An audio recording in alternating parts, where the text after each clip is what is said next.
Chef Mark, and I'm back in the lab. I'm at Appliance Factory, and we got through Thanksgiving. My Thanksgiving was a huge success. I'd like to thank my friends and family who helped with the food, the planning, the shopping, the cleanup. One of the best parts of being the cook, in my house at least, is I don't have to do the cleanup. So I really appreciate that. Thanks everyone. Now, this is a tradition of mine, and it really helps make sure that my holidays go smoothly. I got my shopping list right here. And what I do is I keep it and make notes on things that I would do differently next year, and I file it away. And I do that for anytime I'm cooking for, let's say, more than 10, 12 people, particularly if I'm doing a large group. I had 12 people this year, but I've certainly done Thanksgiving for 20 people. The idea being that is I can pull this back out next year and take a look and see what was successful or not. So my cranberry sauce was, I did like ginger cranberry, fresh cranberries, orange. I didn't have any Grand Marnier, which I typically put in there. And then it wasn't sweet enough. I used sugar, and I think I should have used maple syrup instead. Kind of cooked that all together and down. Too much ginger. So I just made a few notes on that. I don't really use recipes. I just kind of cook based on my experience, but I've just made a couple notes that I want to make those changes. My turkey. Now, I always talk about having your turkey ready to go the night before. So that means that I have it brined. I like to cover it in thyme and truffle butter. I have it sitting on mirepoix, carrots, onion, and celery. I have it sitting in my roasting pan, and it's in the fridge. In the morning, I pull it out of the fridge, let it start to get up to temperature while I'm preheating my oven, and then in it goes. I don't mess with the turkey the day of Thanksgiving, because we're busy. Got a lot of people coming over. So the turkey went really well, with the exception of I under-seasoned it. Didn't have enough salt. I think that when I did the brine, I could have added a little bit more salt to the brine, or maybe brined it a little bit longer. The bird was a little bigger than I'm used to, so maybe that's part of it. So I just made a note of that. Now I talked to a friend of mine who gave me a call. She was doing turkey breasts, and she waited till the morning to butter them, mirepoix, got them in the oven. Ended up having to turn her oven up to 400 degrees to get them to cook in the time that dinner was expected. And of course, they unfortunately overcooked for her because her oven was so hot.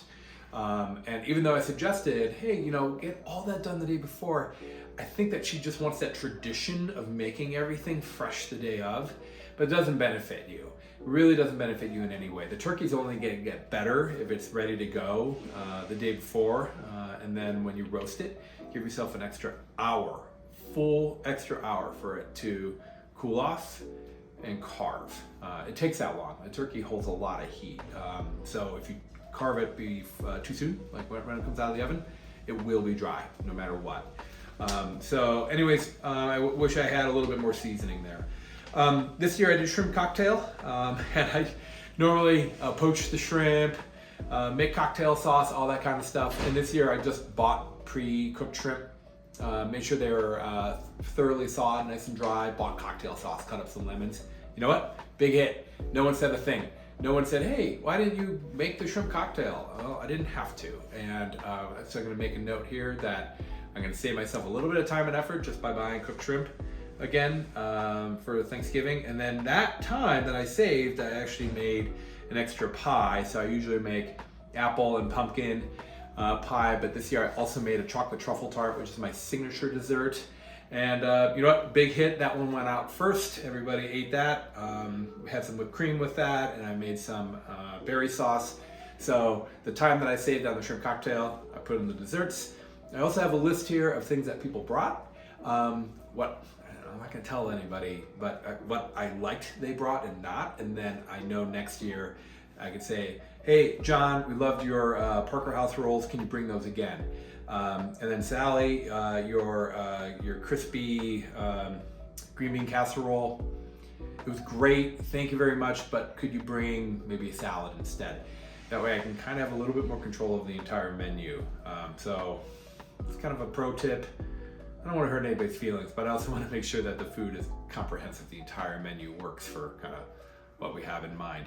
So just a few tips. Now we have Thanksgiving and Christmas and New Year's coming up, some other big holidays. So it's not a bad idea to start working on those now. Grocery list, make sure you write your grocery list in order of the grocery store. that you get your freezer cleared out before then. All the tips that apply for Thanksgiving also apply for the rest of the winter holidays. So now's the time to be thinking about that so that you have time to relax with your family, enjoy the holidays, and most importantly, reduce the amount of stress you have in the kitchen. This is Chef Mark with a few pro tips on how to make the rest of the holidays go smoothly based on what you learned from Thanksgiving. Thanks for tuning in. Make sure you like and subscribe.